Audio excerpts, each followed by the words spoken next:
అవును ఎవరు ఖచ్చితంగా పెడతా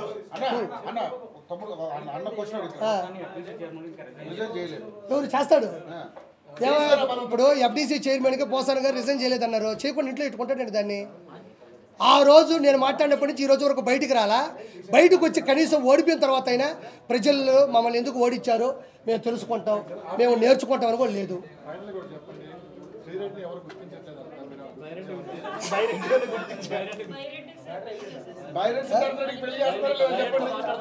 అమ్మా బైరెడ్డి ఇప్పుడు శ్రీరెడ్డిని ఎవరు గుర్తించట్లేదు అంటున్నారు, మంచి పాయింట్. అర్థమైంది, ఆవిడ తపన ఆవిడ తాపత్రం నాకు తెలిసింది. ఇప్పుడు బైరెడ్డి కూడా వయసులో ఉన్నాడు, పొరకాలు వేస్తున్నటువంటి వయసు, ఉత్సాహమైనటువంటి ఉత్సుకతతో కూడినటువంటి వయసు. కాబట్టి నువ్వు ఎలాగో వన్ సైడ్ లవ్ కాబట్టి ఒకసారి ప్రపోజ్ చేయి, వెళ్ళు బైరెడ్డి సిద్ధార్థ రెడ్డి దగ్గరికి వెళ్ళు. అతను కూడా పట్టేసుకుంటారు, అతనికి ఏముంది ఇప్పుడు.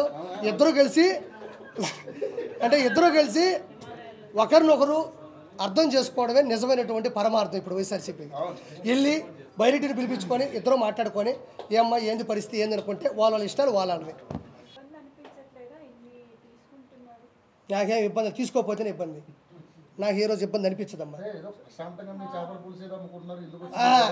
ఏమంటే ఈరోజు జబర్దస్త్లో కానీ ఈరోజు ఉన్న 175 మంది శాసనసభ్యులు కానీ 25 మంది క్యాబినెట్ 25 మంది ఎంపీలు కానీ క్యాబినెట్ మినిస్టర్లు కానీ వాళ్ళు కూడా నాలాగే ఒక అమ్మ అబ్బకి పుట్టొచ్చిన వాళ్ళే. వాళ్ళు కూడా వాళ్ళ సంఘర్షణ స్థితి, వాళ్ళు ఉద్యమం కావచ్చు, వాళ్ళ డిగ్రీ కాలేజీల్లో వాళ్ళు లీడర్లు అయి ఉండొచ్చు, తర్వాత ఏదో ఒక ఉద్యమం మీద వాళ్ళు తిరుగుబాటు చేసి ఉండొచ్చు, ఆ తర్వాత కాలంలో రాజకీయాల్లోకి వచ్చి ఉండొచ్చు, నిలబడి ఉండొచ్చు. అది ఎవరికి వ్యతిరేకం కాదు, ఎవరికి వ్యత్యాసం లేదు. నాకు అనిపించింది, నా బాడీలో అది ఉంది, నేను ప్రశ్నిద్దాం అనుకున్నా ప్రశ్నించానంతే. ఒకసారి ముందుకెళ్ళిన తర్వాత క్షమాపణ చెప్పే పరిస్థితి ఏ రోజు నేను తెచ్చుకోను, క్షమాపణ చెప్పే విధంగా నేను తప్పు చేయను. నా జీవితంలో నేను ఎవరికి క్షమాపణ చెప్పను.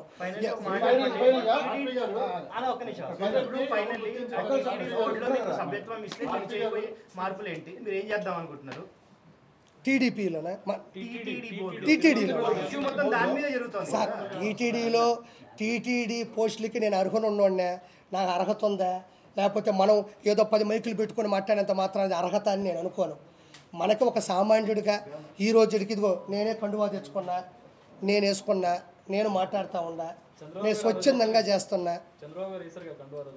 నేను మామూలుగా వెళ్ళానన్నా, నేను వెళ్ళిన పద్ధతి కరెక్ట్ కాదు, ఆ పాయింట్ కూడా కరెక్ట్ కాదు. నేను వెళ్ళి కలిసే పద్ధతి అమ్మా.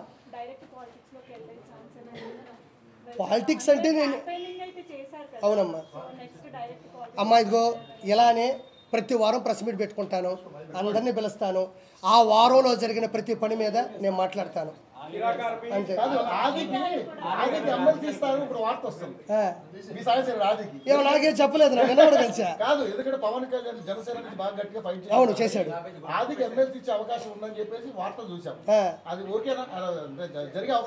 వస్తే చాలా మంచిది. ఎందుకంటే పాపం చాలా సంవత్సరాల నుంచి కష్టపడ్డాడు. అలాంటి వాళ్ళకి వస్తే ఆలియా ఆది అని వెళ్ళింది, ఆలీ గారితో నాకు సంబంధం లేదు. ఆది అయ్యా అలీ గారు ఆయన వెళ్ళిపోయారండి, అలీ గారు వెళ్ళిపోయారు. ఓసారి గారి గురించి వదిలేండి, నేను అన్నాను, నేను మాట్లాడాను అతను అనే